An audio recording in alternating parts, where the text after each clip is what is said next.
নমস্কার। Welcome to Rajlakshmi রান্নাঘর। রান্না নিয়ে সর্ষে পুঁটি পাতিল, এটা সরষে তেল দিয়ে হবে।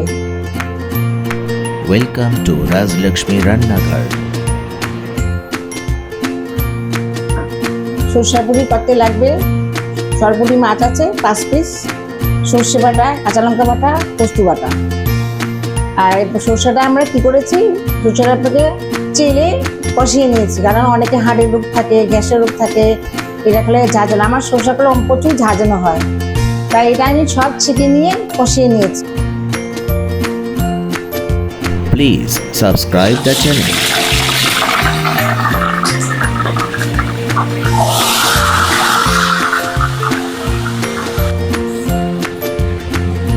এবার একটু হলুদের গুঁড়া,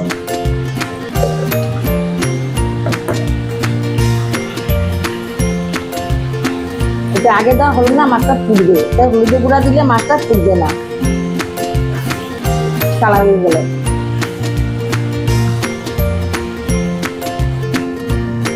কালি জিরা ফোড়ন দেওয়া হলো,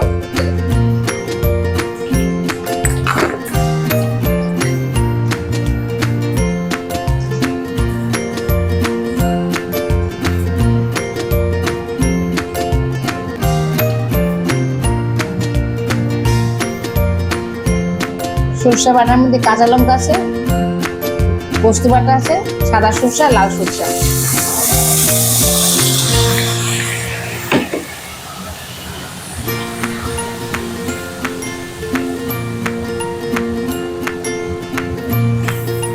এই রান্নার সময় ডিজাইনটা করলে আপনি করতে পারেন, এই ডিজাইনটা করলে মশলা তাড়াতাড়ি কষানো হয়ে যাবে। দেখুন ডিজাইনটা তাড়াতাড়ি মশলা কষানো হয়ে যাবে, কড়াইয়ের সাইড দিয়ে পোড়া হবে না, নাহলে পোড়াটা আবার কাছে আনলে এবারে পোড়া গন্ধ করবে। এই মাঝখানটা যদি না ধরে যায়। সামান্য একটু চিনি,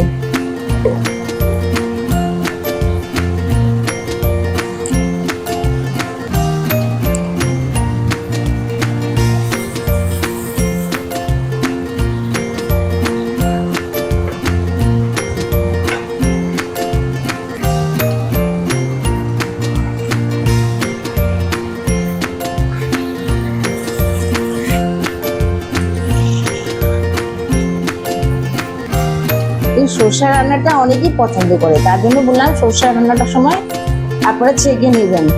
এবার ঢাকা দিয়ে 10 মিনিট ডিমে রাখুন, মাছের যে জুসটা আছে এটা বের হবে।